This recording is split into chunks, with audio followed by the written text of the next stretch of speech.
When we begin to discuss the views of Pythagoras on the subject of poetry, we are a little bit reminded of the terse manner in which the late Calvin Coolidge often answered questions.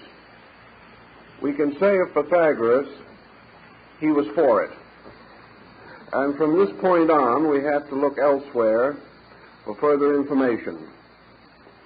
We know that the Pythagoreans made use of a number of so-called heterodox ideas in connection with therapy.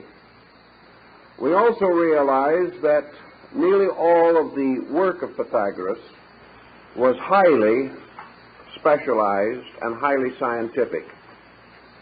He was perhaps the greatest researcher of antiquity. And in his school at Crotona, he carried on continuous efforts to solve human problems. He wrote extensively on the use of herbs, on various phenomena of color and of music. But unfortunately, his original writings are not known. Either they perished or remain like so many monuments of antiquity, awaiting discovery in some well-concealed place. We do know, however, through Porphyry, a little something of the Pythagorean concept of poetry. And we gain a trifle more from the studies of Aristotle, who apparently did have access through Plato to some of the fragments of the original Pythagorean learning.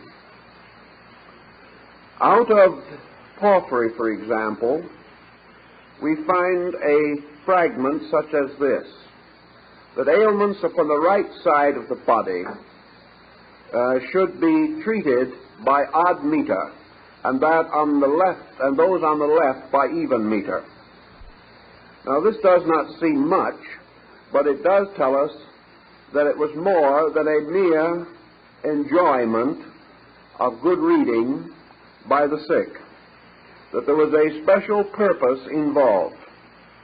Porphyry also goes on to tell us that Pythagoras was a strong believer in the development of rhythmic patterns in motion, in sound, in color, and in life generally. Thus we may understand Pythagorean aesthetics, particularly as these may apply to music, poetry, and the dance. Realizing that there might be something of interest in this department, and recognizing that the effect and influence of Pythagoras have been long experienced in society, it seemed advisable to make a brief survey of some early opinions concerning poetry, and even somewhat more recent attitudes and findings. It opens a very interesting and stimulating field. In the first place, poetry as an art is perhaps the closest by direct affinity to mysticism of any that we know. Even today, conservative critics of poetry refer to it in terms of absolute and relative vision. They explain that poetry represents a condition of consciousness not to be found in any other art that we know, but perhaps most nearly paralleled in music. What then would be the essential therapeutic difference between, we will say, poetry and music? The principal difference would lie in an element of rational or intellectual transmission. In music, we have the harmonic principle and the melodic line and the rhythmic pattern, but we do not have a direct transference of intellectual meaning. we do not have the musician usually conveying to us a particular and purposeful mood.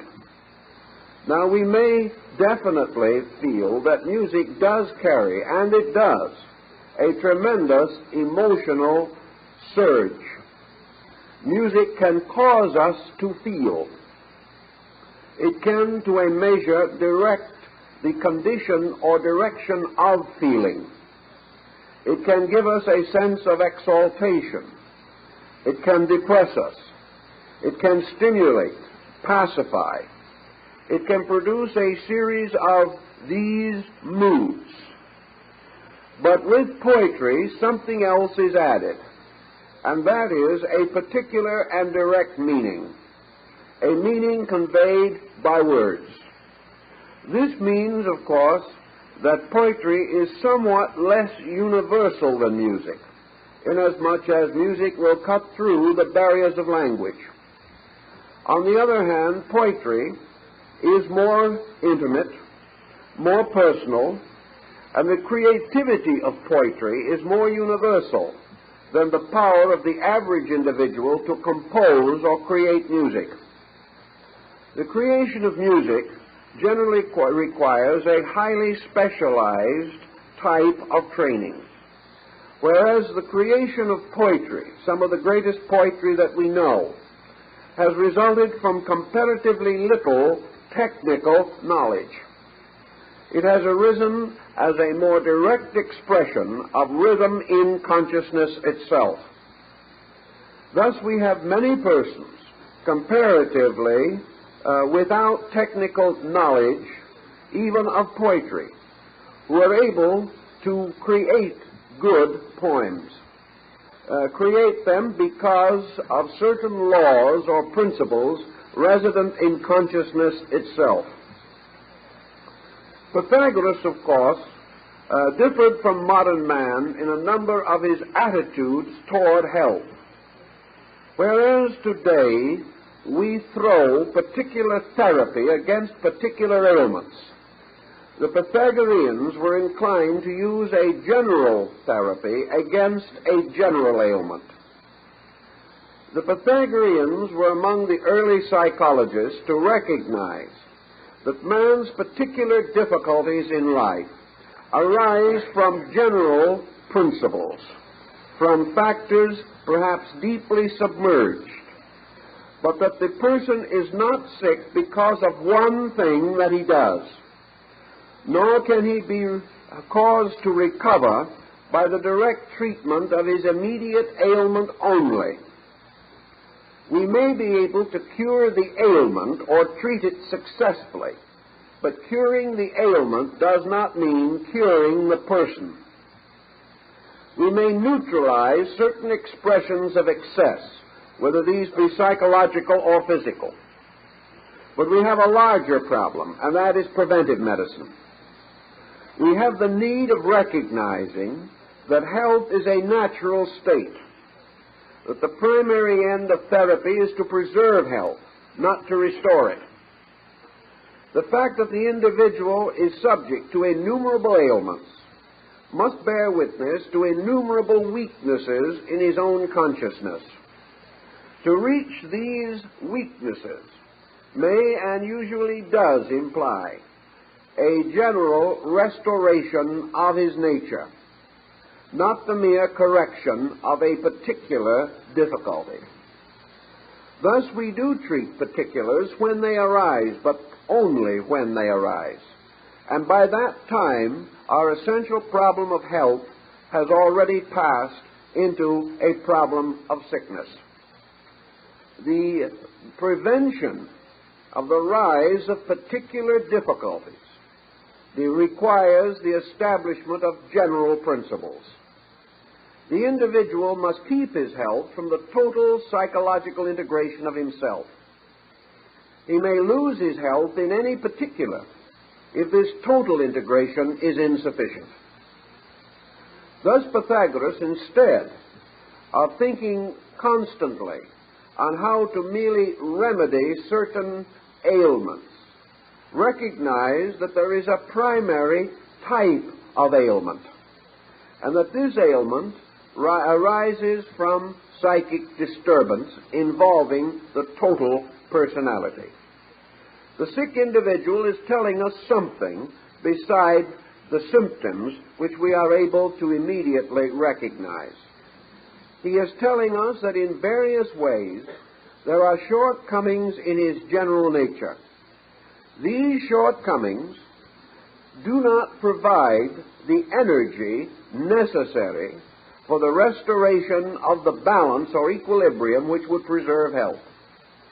Therefore, having at his disposal only an inadequate degree of self-integration, he proceeds to advance along the course of ailment until something of a definite nature appears, which is then treated according to its symptoms and not according to its cause.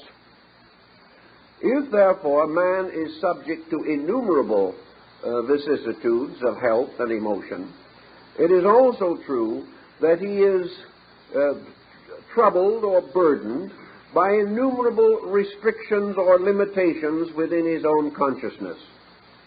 And the work of the Pythagorean in healing was from the beginning the effort to establish a new relationship between the individual and his inner life, and through this inner life with the world around him. In this respect, almost all ancient peoples had recourse to certain arts. The origin of these arts we may never know, inasmuch as they originated in man's own unfolding need. We find that certain persons have been from the beginning peculiarly sensitive to types and orders of aesthetics.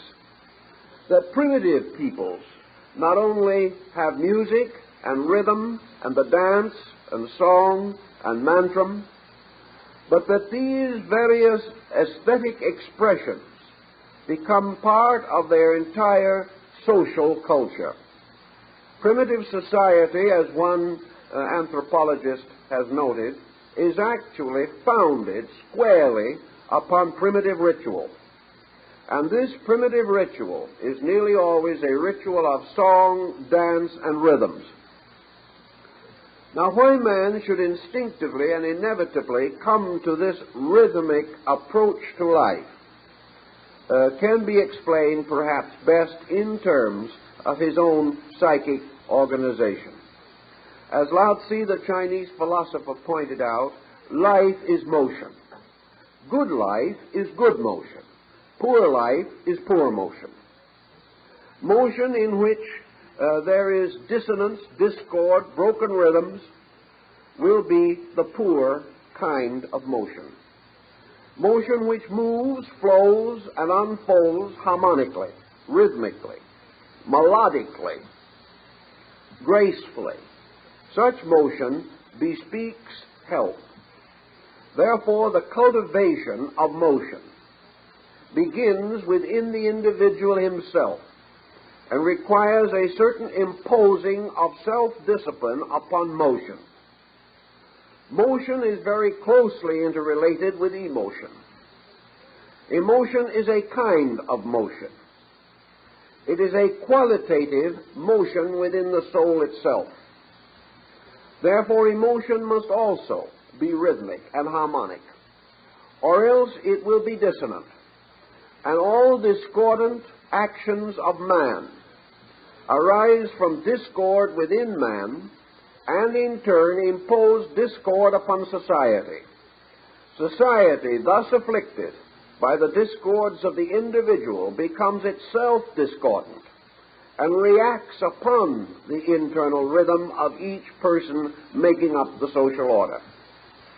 Thus, both Pythagoras and Lao Tzu recognize the importance of the cultivation of motion, that this cultivation of movement, orderly, rhythmic, harmonic, had to do with the preservation of health. And if health is lost by one cause or another, the cultivation of rhythms helps to restore the harmony of the individual. When we come down to a more practical level of thinking, we must also divide humanity into a series of groups according to their reaction to rhythm or harmony. Some persons appear to be oblivious to harmony. Even a great intellectual like Dr. Samuel Johnson declared that poetry was nothing but prose jogging along like a trotting horse.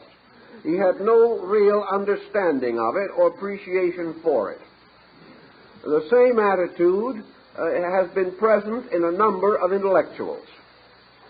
Even Plato, while he did not disparage the use of aesthetic arts, did not encourage them nearly as much as Pythagoras did. But Plato had a different type of mind. And in these different types of minds, we have explanations for different types of basic constitutions. I think we may follow the general Pythagorean theory and affirm that temperaments arise out of types of reaction to motion. That temperament is therefore the way in which we naturally receive or reject certain values in life around us. We have taken it for granted in our culture that man cannot accept everything, that the individual, by wholesale acceptance, may so diminish the intensity of his reaction that he is unable to intellectually circumscribe his field of activity. Therefore, he is scattered, broken, or shaken in his directives, simply because he is unable to understand everything and do everything. On the other hand, there are persons who by nature and instinct are, we will say, poetic conscious. These persons may or may not actually write poetry, or if they do, their poems may be of various degrees of merit. Yet there is a sensitivity in them toward this type of reaction. In the terms of absolute poetry, we must have that which comes the nearest to a full experience vision of internal rhythm or order.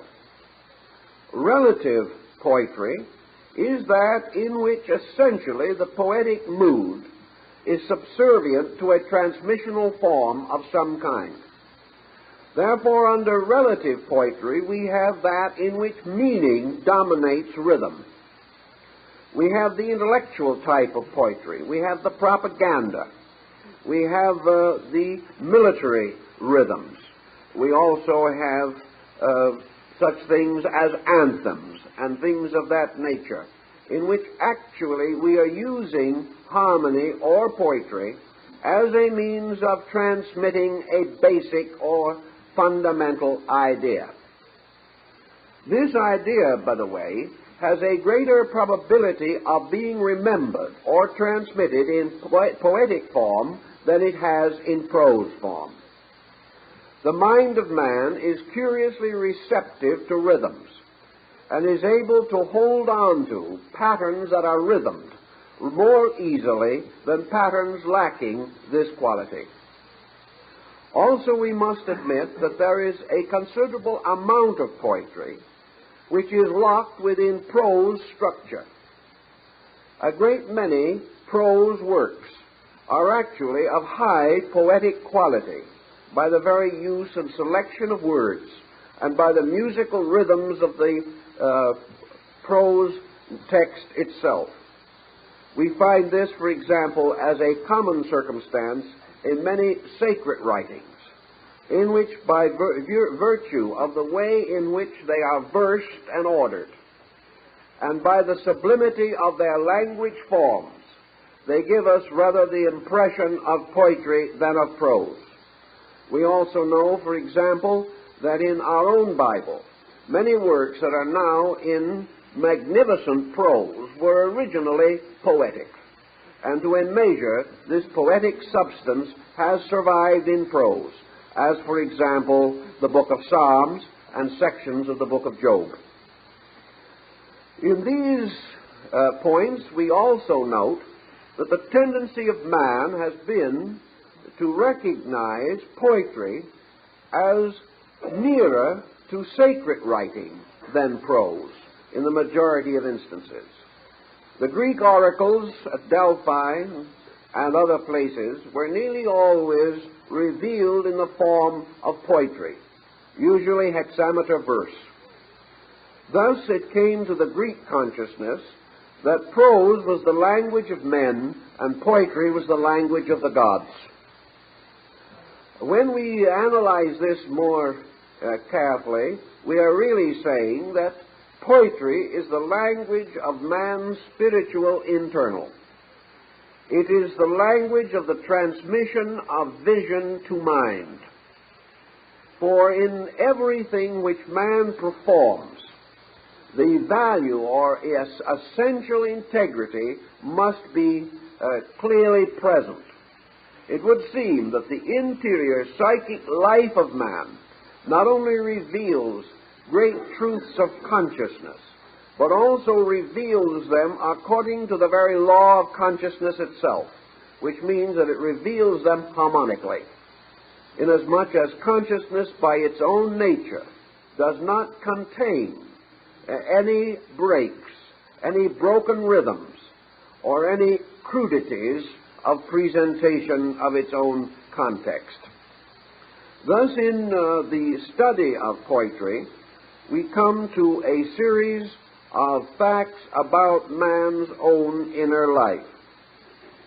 Namely, first of all, that the spiritual factor in man, manifesting itself, does so in an orderly way. In other words, consciousness manifests not only its content, but its form. And its form is always harmonic, melodic, or rhythmic.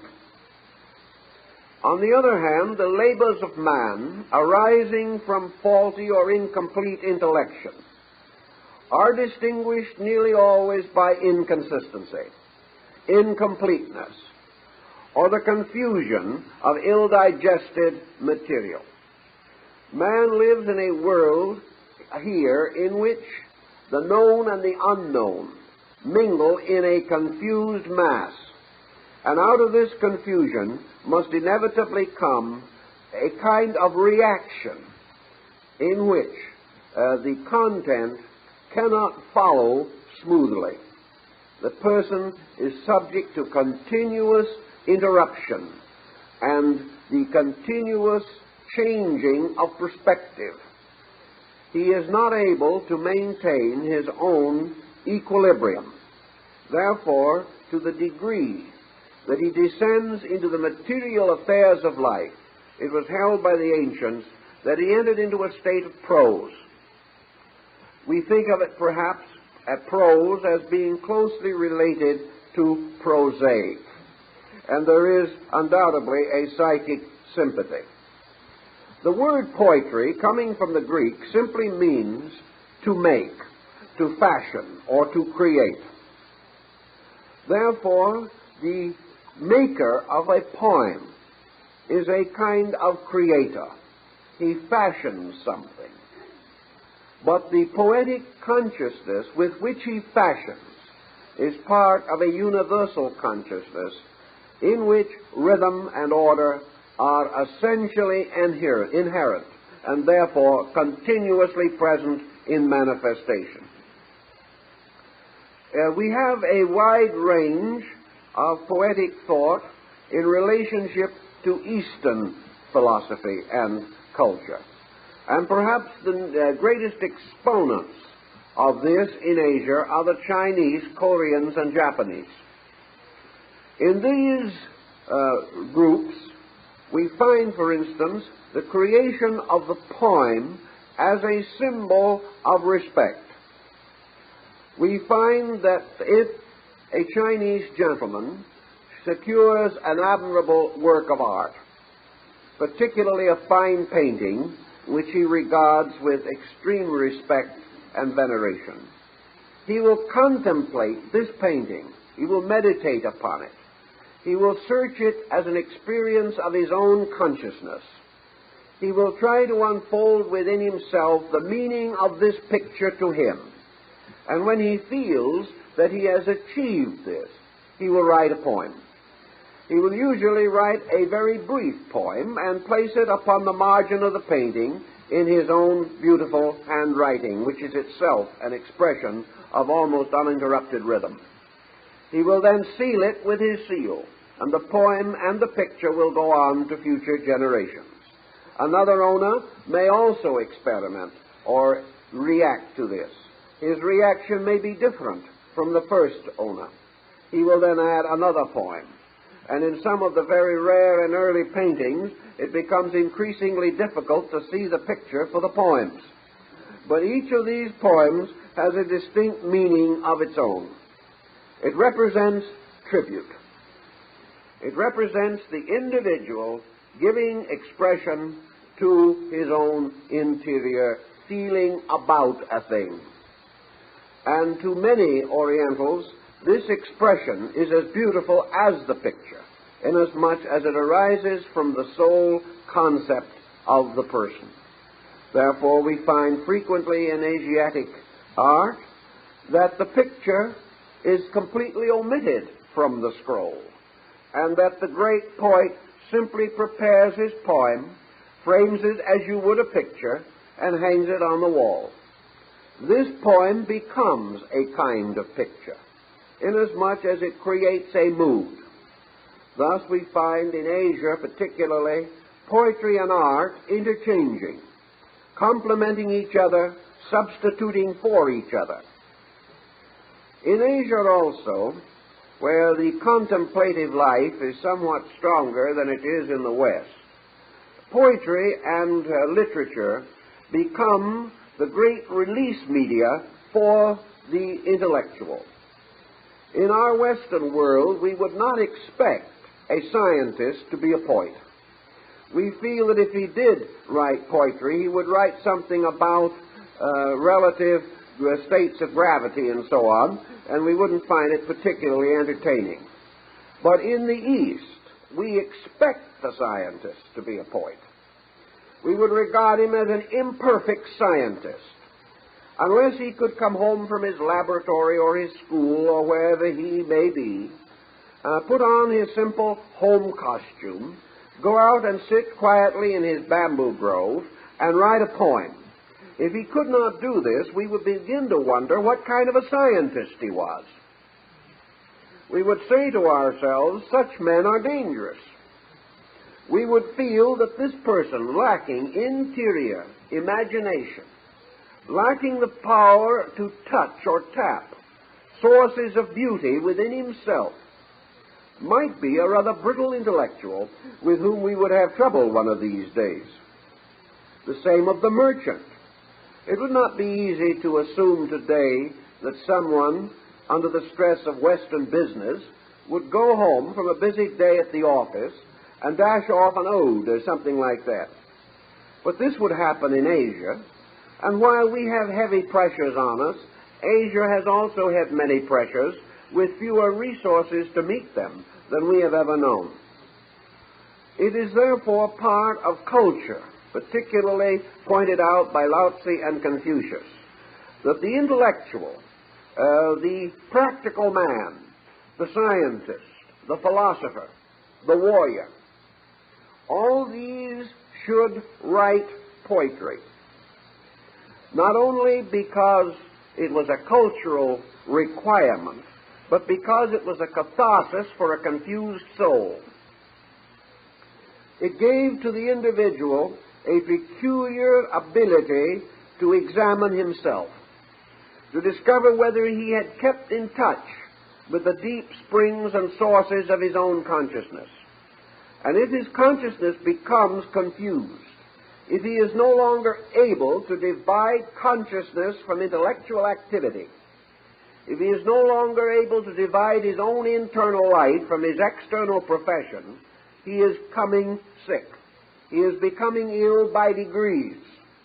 And in time, this sickness will endanger his entire integration. The same concept, of course, moves through the Buddhistic philosophy of Zen. where the koan, or the brief poem of 17 syllables, becomes symbolic of a great many values in life. One of the important elements of most Oriental poetries, particularly Japanese and Chinese, is brevity. Brevity means essentially the power to go to the heart of a thing. The individual who is not certain, according to one Chinese scholar, writes a book. The one who is certain writes a poem. There is a certain poetry of certainty.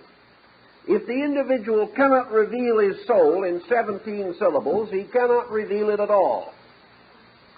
We are not quite so certain that we can do that, but we do have certain evidences in our own way of life that brevity is not only the soul of wit, but the soul of transmission and the soul of revelation as far as the consciousness of the person is concerned. When we wish to make a truly profound observation, we may do so in 20 or 30,000 words, such as it is said was the case in the publication of a small handbook on the culturing of carrots by the government. It took really pages and pages and pages to take care of carrots. On the other side of the picture, we know that Abraham Lincoln wrote his entire speech for Gettysburg on the back of one envelope. The difference in the totality of our understanding is expressed through the clarity with which we are able to express ourselves. Perhaps we have not recognized, for example, that essentially Lincoln's Gettysburg speech address is poetry. It is a magnificent kind of blank verse, yet it is moved from within itself by such tremendous rhythms, such magnificent harmony, that we would be forced to recognize it as great poetry, regardless of who wrote it. Yet perhaps Lincoln would be the last person in the world to think that he was a poet. It was merely that a clear insight, expressing itself in the fewest possible unnecessary words, and because of the direct impact of vision upon purpose, resulted in the speech taking the form of classic poetry. Thus, truth has a tendency to take poetic form wherever it is manifested to men. And in this, we have truth not merely as intellectual fact, but truth as vision, as link between the person and a field of consciousness. It is in this way, I'm quite certain, that Pythagoras approached his concept of poetic and music therapy. He recognized that if this poem, if this work, and he is believed to have depended heavily upon the writings of Homer for his therapeutic poems, if this poem is pure rhythm vision, and it is read to a person of enharmonic maladjustment, that the tendency of this will be to cause relaxation, to cause the individual to experience a different kind of mood. This mood does not depend upon the words alone, though the words may play a part.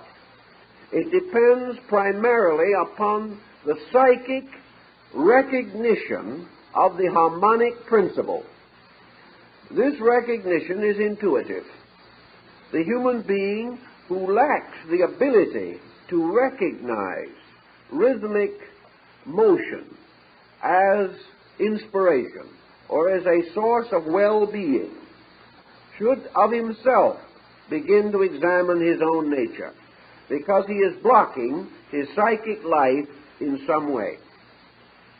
If he does not have a certain amount of music or poetry in his soul, and is not able to call upon this at the proper time and under the proper circumstances, he cannot have the same interior strength that would be his had he had more aesthetic integration. We therefore divide the value of poetry from a therapeutic standpoint into two general classifications. One would be the therapy of creating or making poems. The other would be the therapy of good listening. The ability to receive into self the poetic theme or the harmony of poetry. The creation of poetry, naturally, is a more positive action. It is one in which culture in general, but reflection in particular, play their parts. We always observe that the person who is confused has difficulty in relaxation and has difficulty in separating his mind from the objects of confusion. Thus, the person who is psychologically burdened comes home from his work, brings his work home with him. His only way of getting his mind off of the task, off of the worry, off of the burden which it is carrying, is, to our normal way of thinking, a violent release of some kind. He must take a strong stand. He must substitute willingly and willfully another interest, perhaps no more orderly than the first. He simply throws his mind from one kind of confusion into another, thus feeling that he is gaining a certain release. One man said if he could throw his mind from an important confusion to a non-important confusion, he could relax. Well, maybe he could, but he will be tossing his intellect around indefinitely, and the wear and tear will be considerable. Actually, the transference of confusion constitutes one of our panaceas for life. We feel that our peace of mind must result from the complete occupation of our bodies and faculties.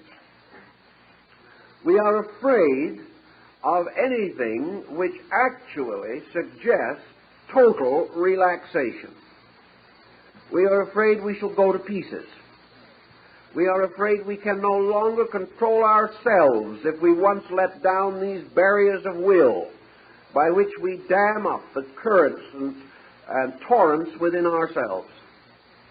We are simply afraid of our own psychic content. Therefore, we try to fatigue it by continual activity. To a measure, we are partly successful. But out of all of this, we also find that the wear and tear results in marked increase in nervous ailments and emotional pathology. Under such conditions, the importance of poetry as a creating media may be regarded with some interest. Have you ever noticed that even in arts and crafts, skilled artisans have a tendency to fall into rhythms? The man driving nails, if he is an expert carpenter, will gradually develop a rhythm. People running machines develop rhythms based upon the machines. And one of the problems that confronted music therapy was the danger of a therapeutic or a music rhythm that would vary from the rhythm of heavy industrial equipment. In other words, if a man is working with a certain type of die-pressing machine, this machine has a tempo or speed of its own. If the individual's consciousness gets into a different type of rhythm, he is apt to have a dangerous or fatal accident. Thus, we have this point that machines have rhythms. And when the machine rhythm breaks, we are keenly aware of it as a good automotive mechanic who can detect immediately from the rhythm of the motor that which is likely to be wrong with it. Thus, there are rhythms innate in things. There are rhythms which also mean continued function. There are rhythms in the individual which also relate to continued functioning on one or other level of existence. In our particular concern, therefore, we should analyze, if we can, the rhythm of man himself in relationship to all things with which he comes in contact. Nature itself is the source, of course, of rhythm symbols. The motion of animals, when slowed down by a modern camera, becomes a very clear evidence of a total grace of movement, a magnificent orderliness, the rhythms of tides, the motions of the heavens. All of these rhythms have affected man since the beginning of his experience. He has therefore followed a concept that to move with life is to ensure the function of life. To break rhythm with life is to endanger one's own survival. One of the commonest rhythms that we know of in life is the rhythmic alternation of activity and repose. Activity and repose also exists in music, in poetry, in art, and in practically all aesthetic media. Rhythm and repose we have to alternate in order to survive. This is so basic that very few persons question it. Yet at the same time, our tendency is to ignore the fact which is revealed through this alternation. Namely, that everywhere in nature we have a movement from action to repose, and a movement from repose to action. By repose, we mean, particularly in Taoism, the complete resting of the being. We have now come to the attitude that the only kind of repose that we can accept or understand is that which lies out of our control, for the most part, and that is sleep. We suspect that in sleep we relax almost totally, unless some agitation disturbs our interior rest. But theoretically, at least, man instinctively reacts to sleep and relaxes, whereas in his waking state he is never able to attain this degree of detachment. One of the reasons, of course, why sleep brings this detachment is because it suspends temporarily the mental and emotional focuses of the consciousness. But in a complete state of rest or relaxation, man becomes receptive, whereas in his condition of activity, he is objective.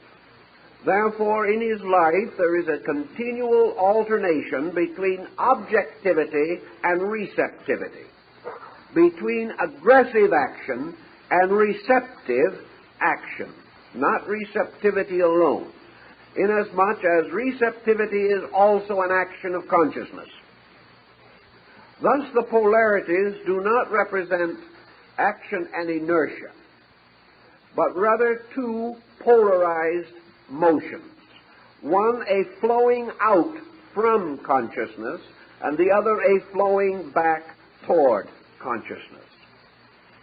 In poetry, this again is preserved in the patterns of meters and in the creation of alternately or patterned emphasis and lack of emphasis. These situations refer again back to the life of the person very intimately.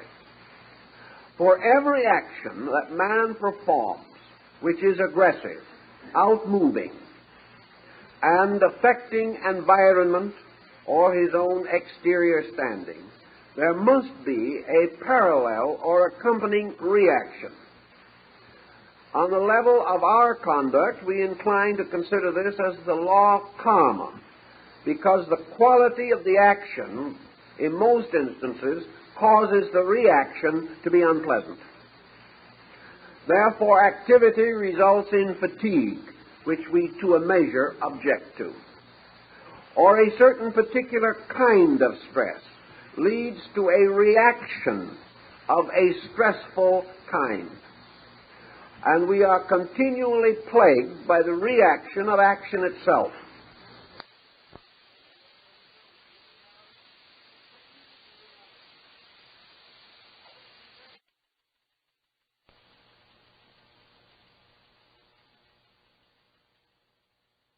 We try to say to ourselves, this I will do, but the consequences of this I will prevent.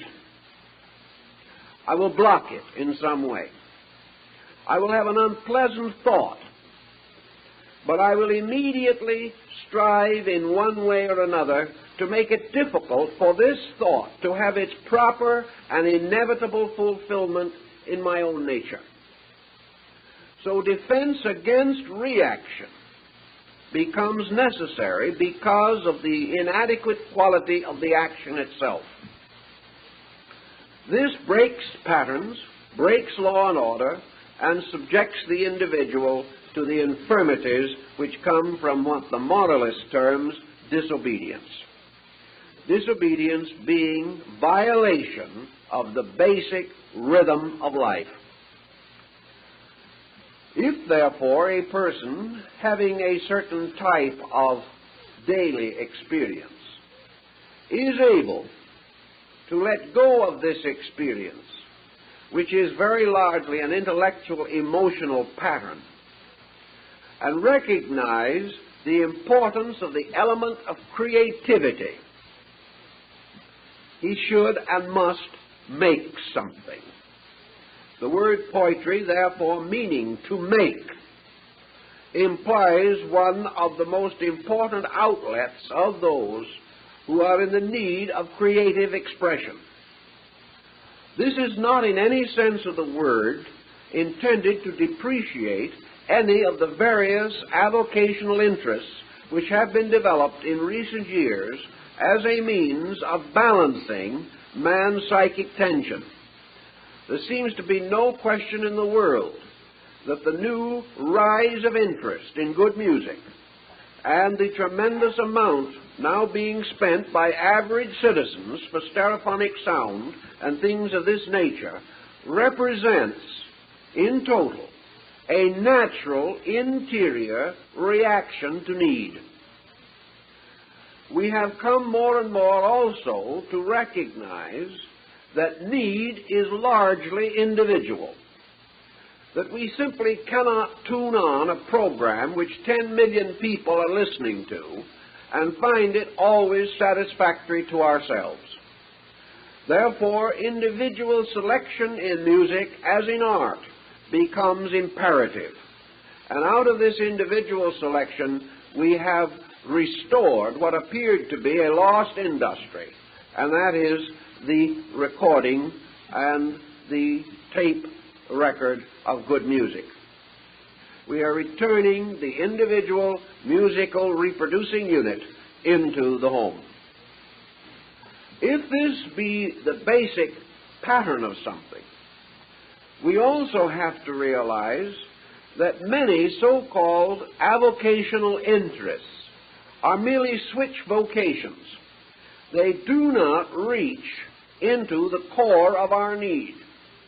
They help, certainly, as they divide attention away from the source of pressure. But an individual may become hobby-obsessed in the same way that he is vocation-obsessed. In fact, a great many persons, starting with an avocation, gradually make it their vocation. Now, there are advantages of this. It certainly divides what would otherwise be a monorail mental emotional existence. It gives the individual a measure of variety in conduct. But very many avocational interests do not adequately release consciousness. They do not actually reverse the motion of life. They do not cause the direct flowing from within out. They simply juggle the things on the outside into new arrangements. There is a creativity in making a good chair. There is a creativity in taking a good picture. Many different activities give the individual relaxation and change of perspective.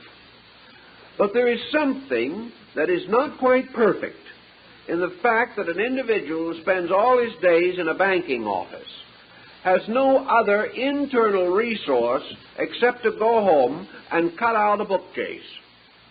There is something wrong here.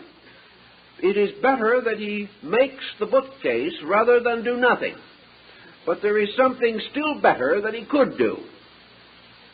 Thus, all avocational interests which simply direct the individual to another phase of an existing pattern, remaining, however, on the same basic level, such transferences leave something to be desired. And the something that needs to be expressed is the pure internal life instinct of the person. The moment he limits this life instinct into some craft or trade, he is already repressing a large part of it. His daily life is also repressing most of his creativity. The person today whose job and whose creative instincts are identical is rare indeed. Nearly always a compromise of some kind has to be made. To meet this emergency, ancient man instinctively developed these psychic expressions. He developed the ritualistic way of life. Today, ritualism plays very small part in the lives of most people. Even the equivalent of the last century, the good street parade accompanying the arrival of the minstrel show, this has disappeared. There is practically no opportunity for ritualistic formula in the life of modern man if we wish to exclude the Dodgers and their periodic high ritualism. Actually, creativity or mass association in rhythm, in art, these things become scarce to us. In a way, radio and television have not helped as much as we wish they would. One of the difficulties here is that we are being forced more and more into the receptive field. We sit and listen. We may see, we may hear, we may gain certain psycho-emotional outlet, but we do not participate. We do not move into this rhythm ourselves. We are satisfied merely to be an audience to this. An auditor being very largely a person who attends something but not for credit, merely to be there. Thus, the motion of our way of life is not to create a self-expression or release of dynamic internal. Compare this attitude, for example, with the Chinese scholar we mentioned, who, having had a very large and important day in some mercantile establishment, comes home realizing that he is following a law of alternation. He is actually following a law of extroversion and introversion. He is going to balance these two. He is not going to run away from one and into the other. Our way in the West is to escape from one or the other. Very often we cannot listen to the rational conversations of people. They annoy us too much, particularly on politics or religion, where there seems to be no common ground. We are not inclined to be particularly concerned over revelations about trades or arts or crafts or sciences or the rise and fall of stock markets unless we are interested in these particular activities. but the true form of poetry, representing an interior revelation of another person's consciousness, is of interest to all normal, healthy people. Not because we wish to pry into their private lives. Poetry is not a form of gossip. It is, however, a natural and healthy interest in that which is the internal consciousness of another being. After all, the consciousness interval is the one we have all tried to cross since the beginning of time. We have always longed to know how other people actually are inside themselves. We are locked in our natures, and we know they are locked in theirs. Any bridge across this interval is of interest and value to us.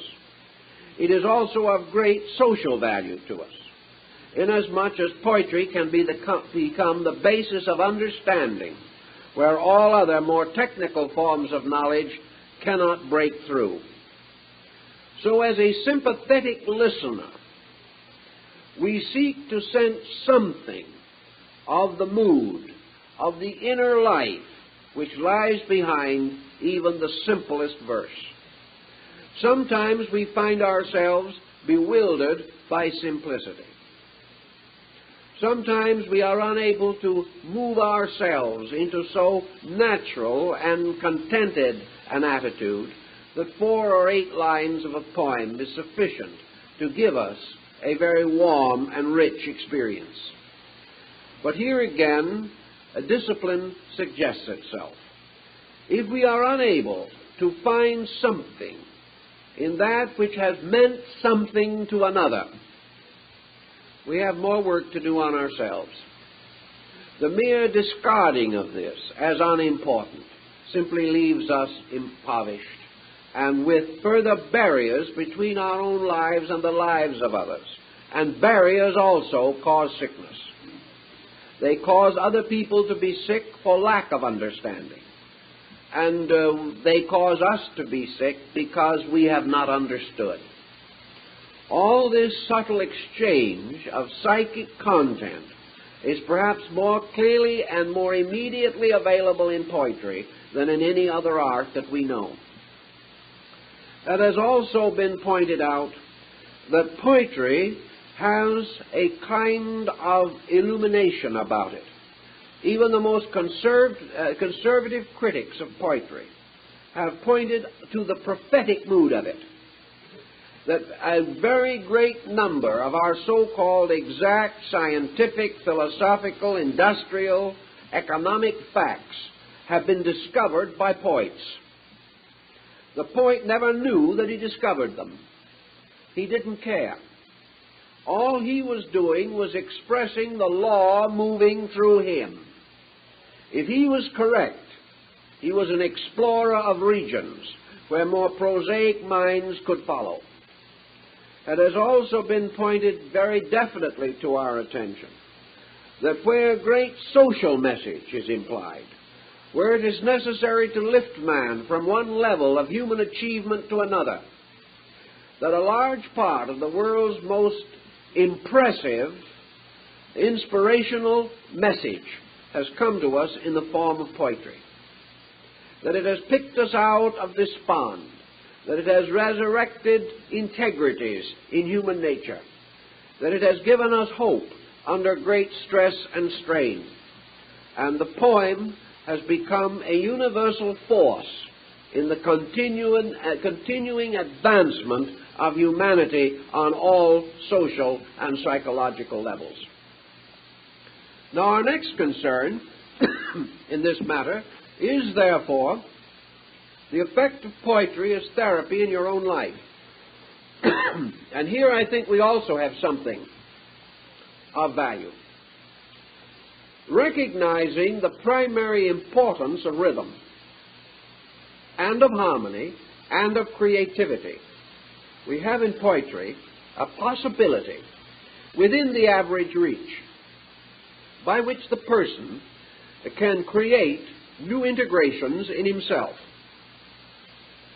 If he wishes a form of self-expression that it's almost impossible to take away from him, which requires no appointed periods of time, which requires no specialized technical training.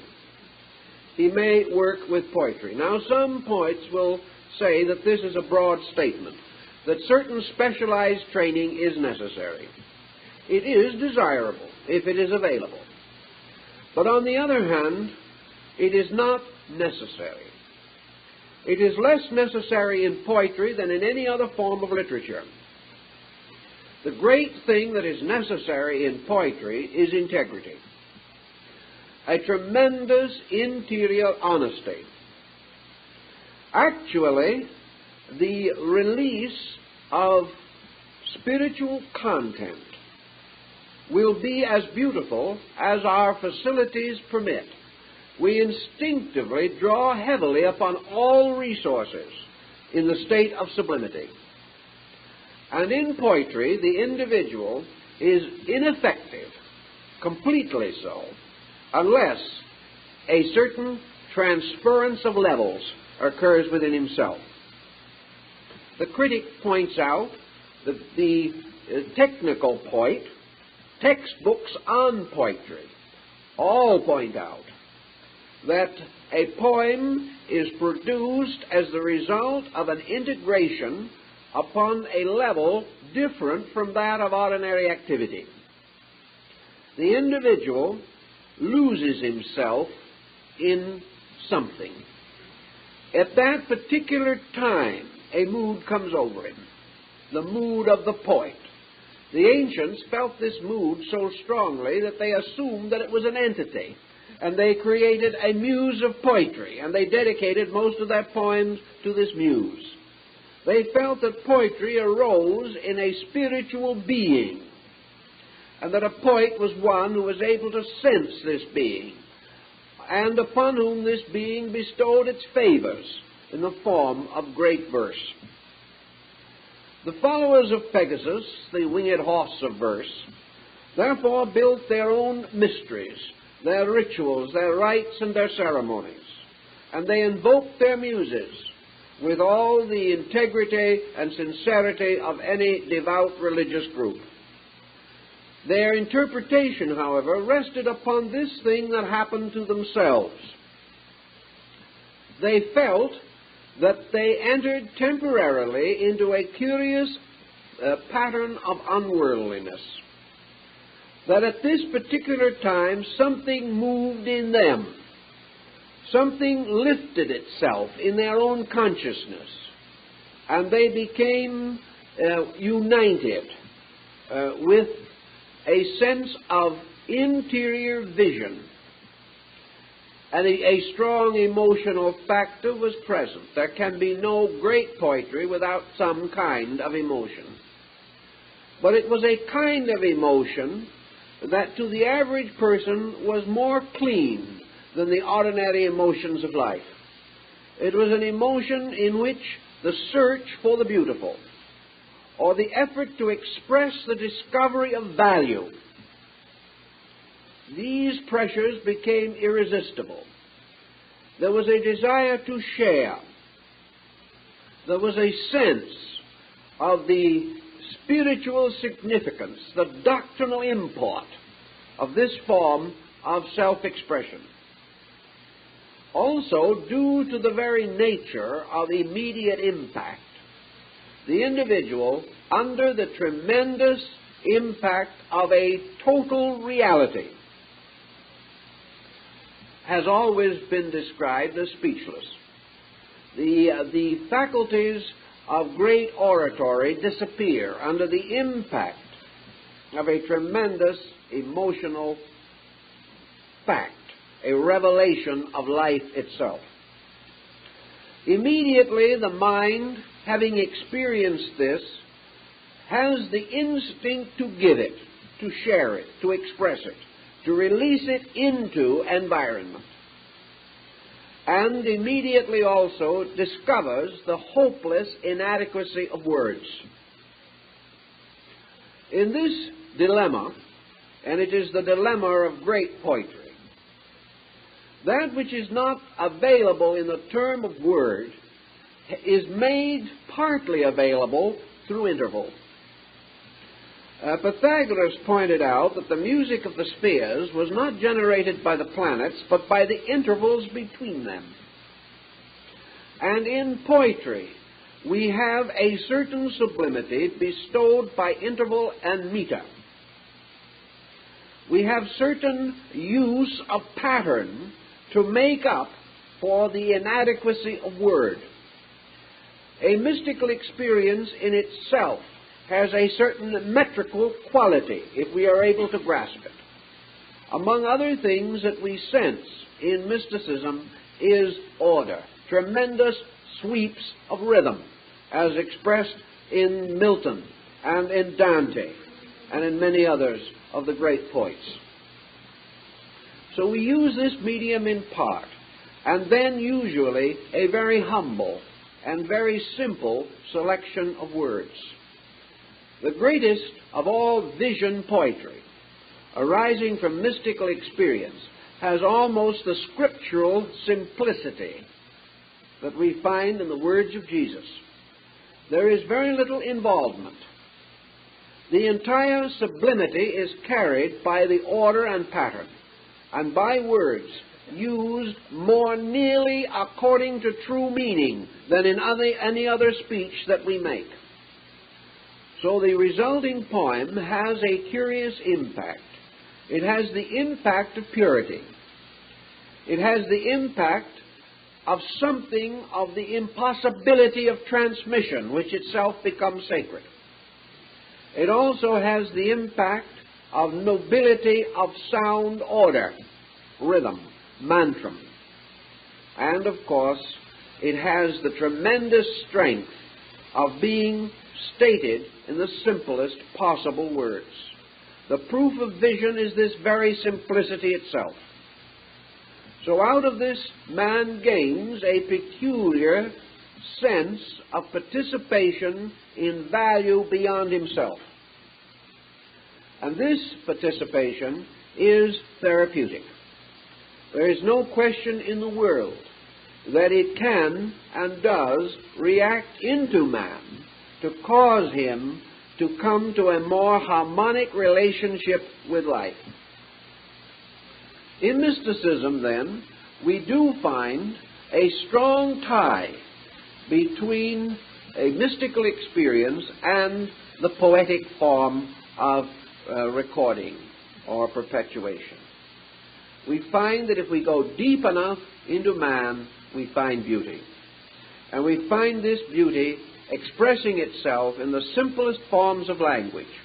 Now, the words themselves are not any more beautiful when a poet uses them than when anyone else uses them. Therefore, something has to happen to the words.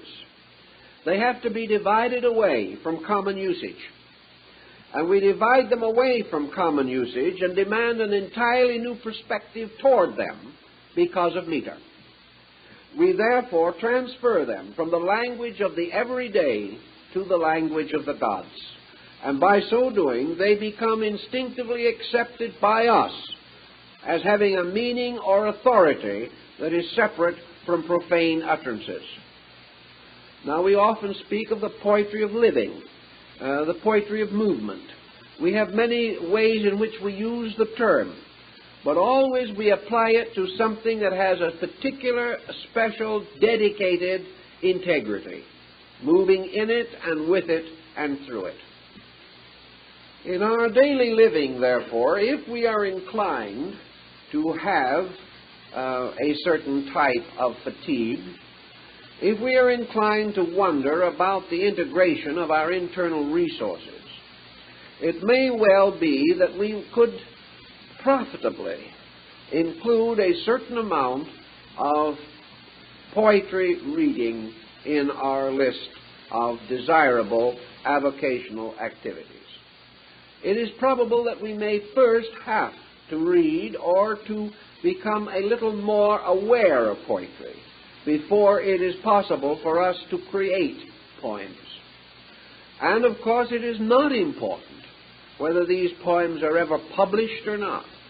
We are not writing poems by the yard for a publisher. What we are doing is finding ways of creating release for pressure or tension within ourselves, to move it out, to get rid of it, and to find behind it, and stronger than these broken rhythms, the tremendous harmonic patterns of life and law and beauty and truth and love. These laws lurk in us, and the most direct way of letting them come out is through the emotional experience of poetry. Now you will observe that in our modern generation, poetry languishes. It is almost impossible to publish a book on poetry unless you happen to be one of 2 or 3 world outstanding poets. Even the greatest poet is very fortunate if his book will sell 1,000 copies.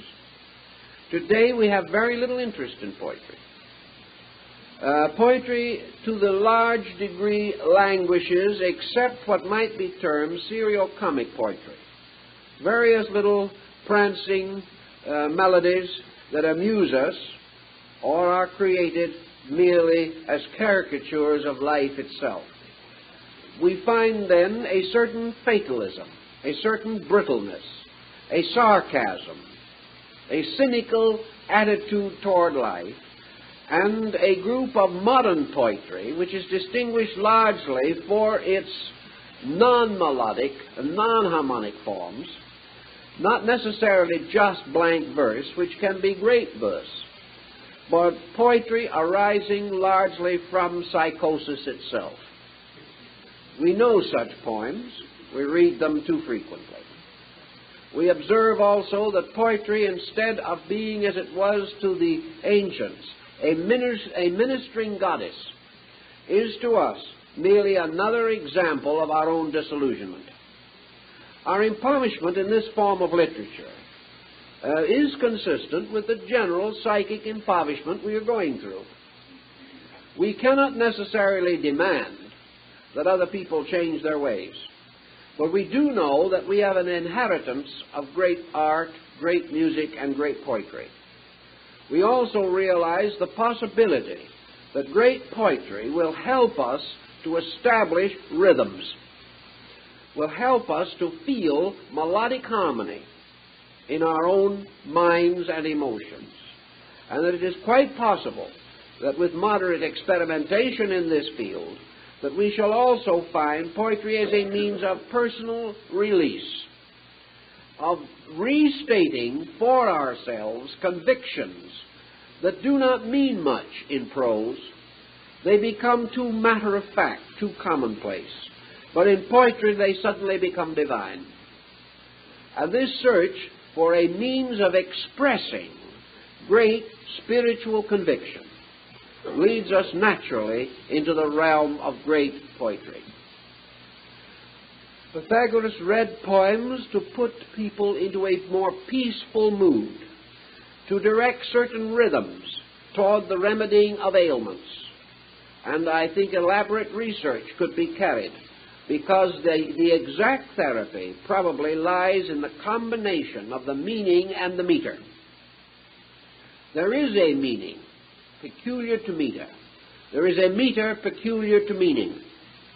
Therefore, when these come together, they produce a strong therapeutic pressure. They give the individual a certain distinct message, a message which is accepted not only mentally and emotionally, but psychically within the consciousness itself. The total result of this, of course, is an immediate experience of exhilaration of conscious value. It causes the individual to sense, under the term of poem, a value which he can accept as poem, because it bypasses his intellectual criticism. It bypasses what he calls fact. You are not supposed to analyze a poem as you would analyze a scientific thesis. You are supposed to enjoy it. You're supposed to permit it to make you pleasure, to make you feel better, to make you sense beauty and value, thus escaping the direct influence of man's sophistication. The poem, if it is acceptable and proper, moves in upon us as a more religious experience, an experience based upon our effort to capture a fragment of eternal beauty and preserve it for ourselves, and perhaps rather timidly to advance it toward others if they wish to share it with us. This type of therapy is part of maturity. The individual who is unable to sense such values is simply lacking in maturity. And no one wishes to be regarded as immature regardless of their conduct. Therefore, it is to be desired and to be hoped that there will be a revival of good poetry, that there will be more interest and emphasis upon this phase of our living, in order that we may sense its help in time of trouble, that we may recognize that its vibratory rates and patterns can be, like all other great art, a form of therapy, just as a great painting, by its expression of cosmic realities in order, color, dynamics, brings a ministry of mathematical exactitudes to our soul, as great music lifts us into the communion with these harmonic principles which govern all things. So great but simple poetry can also elevate us, but it comes to us in a rather more humble and intimate way. It comes to us so near to home, so within our availability, that it is present in the life of the child. It is present in many persons who have never dared to express it. Let them have the courage to do so. Let them feel that in this form of self-expression, they have a means of both understanding and being understood. That anyone who has a maturity of consciousness will share in the experience of this personal release of good. To make this more habitual will probably be an excellent remedy for neurosis. To make us more aware and continually expressive of beauty will lift our minds from these desponds which cause us to be continual expressors of deformity. The individual who is constantly telling his troubles is not only telling them to other people, he is restating them for himself, therefore giving them greater and greater authority over his own life. If instead of this, he reads a beautiful poem, or recites one he has written, or shares in the melodic and harmonic concepts of nobility which have flowed from the souls of poets, and can also flow from his own soul. If he takes these means of expressions, he is getting at the totality of himself, the wholeness of his nature. He is not correcting the momentary headache. He is correcting the cause of all headaches.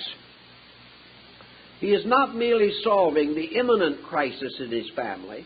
He is reaching into the source of all crisis and trying to make it right. For there is no crisis in human affairs that can withstand the full expression of true beauty, beautifully and nobly revealed.